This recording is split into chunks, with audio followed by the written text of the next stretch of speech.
नमस्कार दोस्तों, आप सभी को नववर्ष की हार्दिक बधाई एवं शुभकामनाएं। मैं हूं एडवोकेट अरुण सोनी और आप सभी का स्वागत है smart legal update with advocate Arun Soni.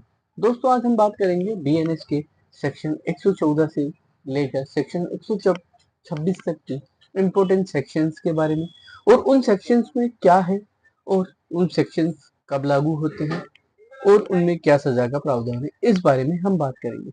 BNS के हम सेक्शन 114 जिसे उपहति भी कहा जाता है। दोस्तों, उपहति हर्ट, चोट भी कहा जाता है। अब हम इसे साधारण शब्दों में बताएंगे होता है क्या। दोस्तों, जब कोई व्यक्ति किसी व्यक्ति से कुछ शारीरिक चोट, लड़ाई झगड़ा या कुछ करता है तो उसे कोई चोट पहुंचती है, उसे कुछ नुकसान होता है तो उसे उपहति कहा जाता है। ये साधारण शब्दों में। अब दोस्तों, 114 में केवल उपहति को डिफाइन किया गया है, हर्ट को डिफाइन किया गया है। सेक्शन 115 स्वेच्छा से उपहति कारित करने के बारे में बताया गया। सेक्शन 115 सब क्लोज 1 के अंतर्गत स्वेच्छा से उपहति कारित करने को डिफाइन किया गया है। यदि जैसे कोई व्यक्ति जानबूझकर किसी के साथ ऐसा कोई कृत्य या कार्य करता है जिससे उसे पता होता है उसके ये करने से उसे चोट लगेगी या उसका कोई नुकसान होगा, तो उसे स्वेच्छा से उपहति कारित किया करना कहा गया। सेक्शन 115 सब क्लोज 2 के अंतर्गत स्वेच्छा से उपहति कारित करने पर दंड का प्रावधान है, जिसमें 1 वर्ष की सजा व जुर्माने या दोनों से दंडित करने का प्रावधान है। सेक्शन 116 जिसके अंतर्गत ग्रीवियस हर्ट के बारे में बताया गया। अब दोस्तों, यहाँ ग्रीवियस हर्ट घोर उपहति होती क्या है, इसके कुछ टाइप्स हैं, जैसे दोनों में से किसी एक आंख का फूट जाना या आंख की देखने की शक्ति खत्म हो जाना, दोनों में से किसी एक कान की सुनने की शक्ति खत्म हो जाना या किसी अंग का भंग हो जाना या उसकी किसी हड्डी का टूट जाना या दांत का टूट जाना। इस प्रकार से ग्रीवियस हर्ट्स के प्रकार बताए गए। अब दोस्तों, हम बात करेंगे 117 के अंतर्गत स्वेच्छा से घोर उपहति कारित करने के बारे में बताया गया है।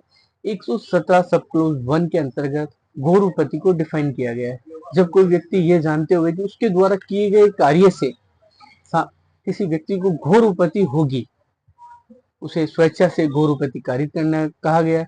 अब दोस्तों, 117 सब क्लोज 2 के अंतर्गत घोर उपहति कारित करने पर दंड का प्रावधान है। जब कोई व्यक्ति जानते हुए कि उसके द्वारा किया गया कृत्य से घोर उपहति होगी तो उसे 7 वर्ष तक की सजा या जुर्माना दोनों से दंडित किया जा सकता है।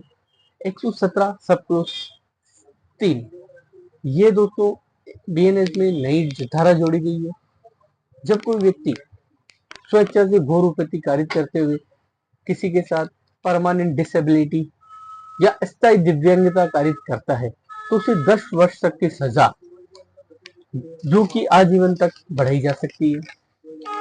117 सब क्लोज 4 ये भी बीएनएस के अंतर्गत न्यूली एड की गई है। इसके अंतर्गत 5 या 5 से अधिक व्यक्ति समूह में किसी जाति, मूल, धर्म, भाषा या किसी समानता से लेके कोई घोर उपहति कारित करते हैं तो उन्हें 7 वर्ष तक की सजा का प्रावधान है।